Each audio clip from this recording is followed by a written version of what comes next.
All right, good day, everybody. Happy Memorial Day weekend. It's a holiday weekend. I thought I'd just do this quick screencast because I'm also going to make an announcement, probably via email, and also create a help article on this same topic. And the topic is we are going to stop supporting Internet Explorer, the latest version being IE 11, as you see here, and you can kind of see why. I don't have to say a whole lot more here, but you can kind of see why we're going to do this. But just to give you a quick little backstory on it, like, was not more than 2 weeks ago, there was another issue with Internet Explorer and the use of promises, which is used by a lot of JavaScript frameworks now and plugins, and we had to patch that. We had to use a polyfill on that. And that solved that problem. But I knew IE11 was going to have to go away soon. So it turns out now they also don't support template literals as well as a whole bunch of other stuff here.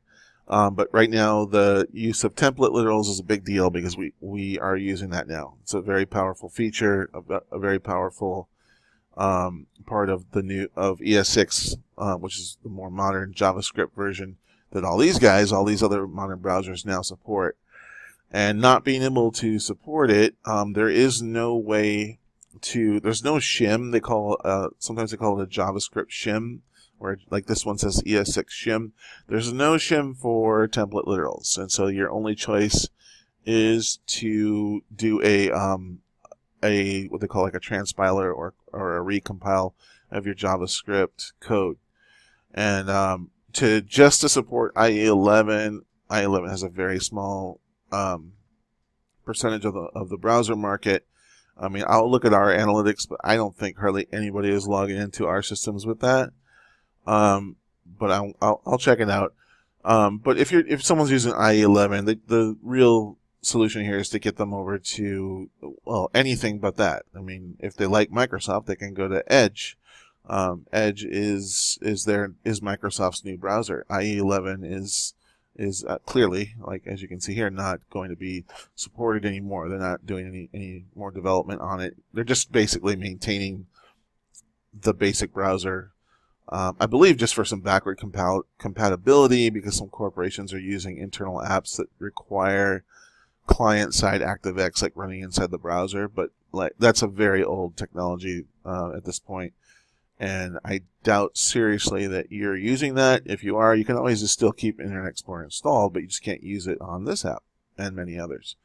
Another thing is if you're using IE11 at this point, you're most likely running into a lot of applications now that aren't going to work. And one big one that is also going to be terminating their support for Internet Explorer is Zendesk. Zendesk is one of the biggest help desk applications out there, and when I saw their announcement as well, I was like, all right, it's definitely time to cut the cord.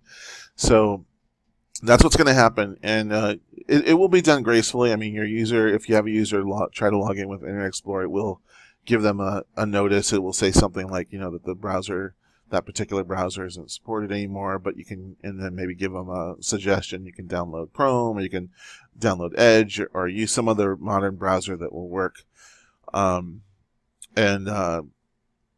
If I'm open to suggestions on the verbiage for that, but it's going to be basically very simple. I'm not going to endorse any particular browser. I think I prefer to let the user decide on that one, but we'll just at least list the main ones out there that they can link to it or go to it and install it, whichever one they want.